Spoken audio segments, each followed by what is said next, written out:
Trump promised truth, peace, and prosperity, but has delivered nothing but chaos, division, and a non-stop barrage of lies, from false promises about not touching healthcare and ending wars.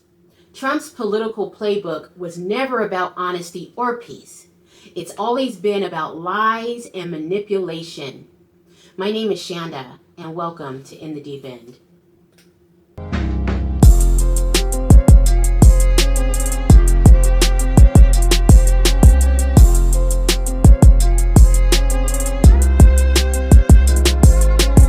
Save Medicare, Medicaid, and Social Security without cuts. Have to do it. We're going to love and cherish Social Security, Medicare, Medicaid. We're not going to do anything with that. Can you guarantee that Medicare, Medicaid, Social Security will not be touched? Yeah, I mean, I have said it so many times, you shouldn't be asking me that question. What happens if it comes to your desk, has the tax cuts, but also cuts to Medicaid? Would you veto that? Well, we're not doing that. Would you veto that? I would if they were cutting it, but they're not cutting it. We're not cutting Medicaid. We're not cutting Medicare. By now, we are all aware of the passing of the big bullshit bill and how millions upon millions of Americans are going to be negatively affected. Trump said on several occasions in the past that he would not cut Medicaid. For example, on May 4th of 2025, in an interview on Meet the Press, Trump said he would not touch. Now, I'm surmising the article, but here's an excerpt so you can pause and read for yourself if you like. But in summary, he said he would not touch Medicare. He had made that clear. And in fact, I don't even know why you're asking me these questions. Well, what do you know? In the big bullshit bill, they just passed an $880 billion cut of Medicaid over the next 10 years, which equals an average of about $88 billion per year. It is projected that 12 million Americans will lose their health coverage by 2034. What are Americans that depend on this service going to do? Were they going to pour them out in the streets, sick, ill, still in their hospital gowns? You've been suckered. Another lie during his presidential campaigning was not just this presidential campaign tour, but the last one as well. He said, bringing back manufacturing jobs to America. How could his supporters fall for this nonsense? America's manufacturing industry is over, and what manufacturing jobs are still left will be taken over by robots and AI. Unchecked capitalism and corporate greed have made the return of manufacturing jobs to the United States virtually impossible. Yet certain Americans remain so intoxicated by nostalgia that they eagerly believe any promise of a golden era revival, even when it blatantly defies common sense, is music to their ears.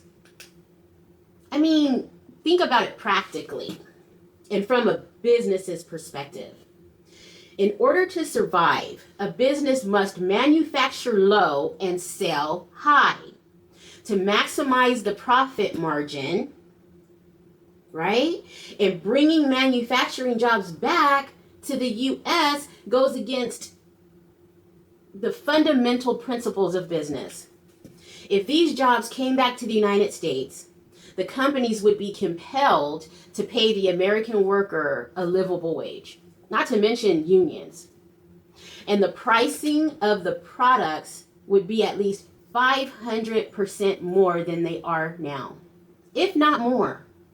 For example, I bought a new phone the other day, and I had been putting it off because I was dreading spending that kind of money. So after a couple months, I finally broke down and went in to get a new phone. And I ended up spending $1,600, with the case and screen protector and, all those upsells they get you on. And it's not even an Apple phone. It's a Samsung. Okay, so check out these facts. Samsung phones are made in Asia, primarily in Vietnam. Vietnamese workers make an average of 43,000 dong per hour, which is equivalent to approximately $1.64 per hour in United States currency. Can you imagine $1.64? And yes, Samsung is an Asian company, but just to give you an idea of why manufacturing in the U.S. is dead in the water and will never return. If cell phones were manufactured in the United States, the purchase that I made the other day would have been roughly $8,000. Of course, it's a hypothetical estimate, but you get where I'm going. Nobody could afford to buy something like that. And of course, the company would eventually fold. Trump's campaign promise was never practical. And I don't understand how his supporters could be so drunk with longing for the past that basic reasoning was non-existent. Nowhere to be found. You were suckered. Yet another lie.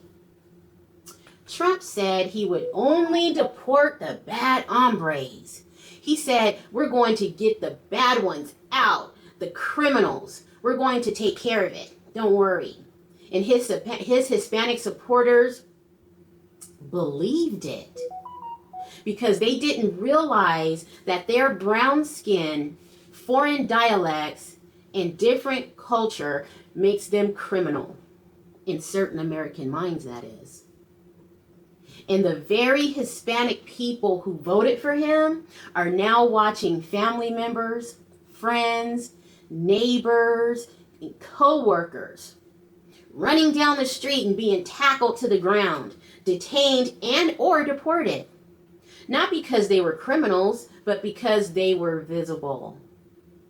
Now, granted, some people say, well, them being here illegally is a crime, so therefore they're criminals. Well, think about it in the justice system terms.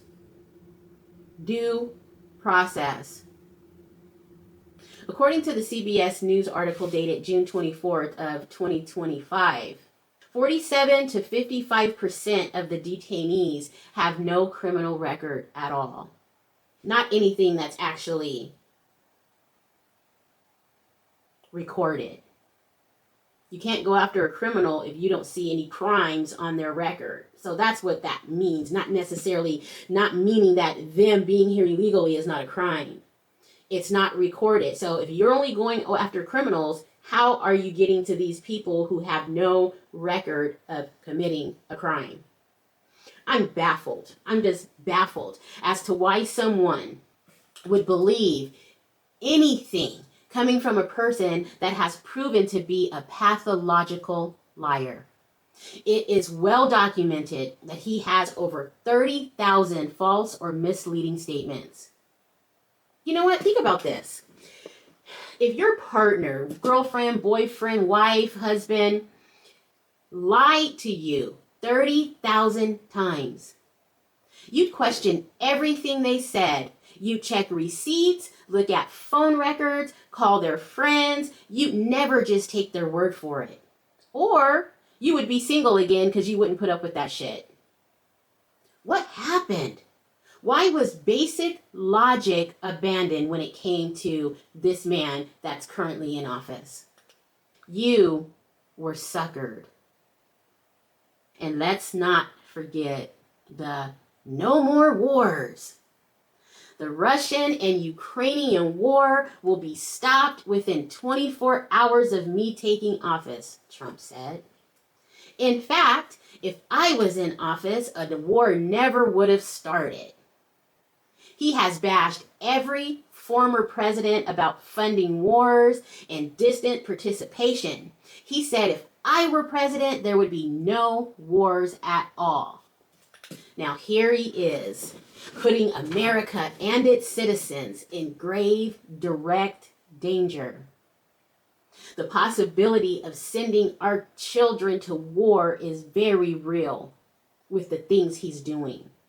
We are no longer just observing from a distance or helping with weaponry and funding.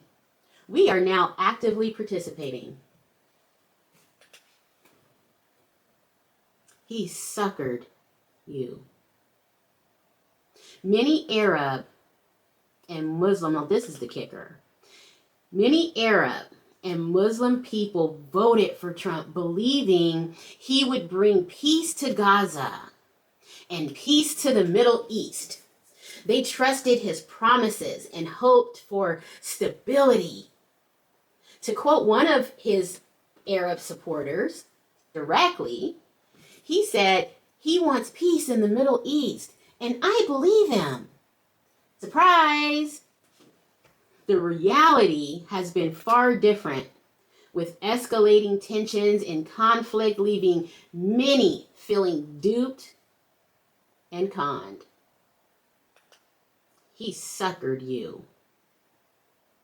Trump was in office for 15 days when he told Netanyahu that the United States would take over Gaza, would take over the Gaza Strip and move the Palestinians to Jordan and Egypt. Are you proud of your vote? Arabs, Palestinians, Middle Eastern folks, are you proud of your vote? He was in office for just 152 days before launching a bombing operation against Iran's nuclear sites. But he said if he were in office, there would be no more wars. And the wars that were taking place, he would end them within 24 hours of negotiation. As we all know, all of those wars are still going on. Trump is a known liar, a misleader, and an exaggerator.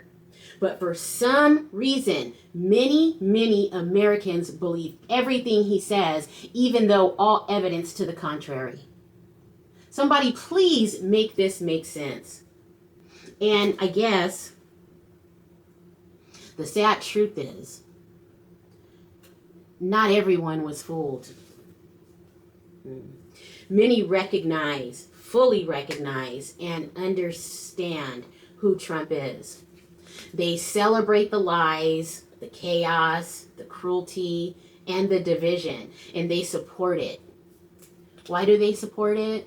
Because they like how it makes them feel powerful and in control. They support his anti-immigrant, anti-Black, and anti-Muslim policies. Trump supporters aren't just tolerating the brutality, they're thrilled by it, in my opinion. They celebrate the cruelty because it validates their resentments.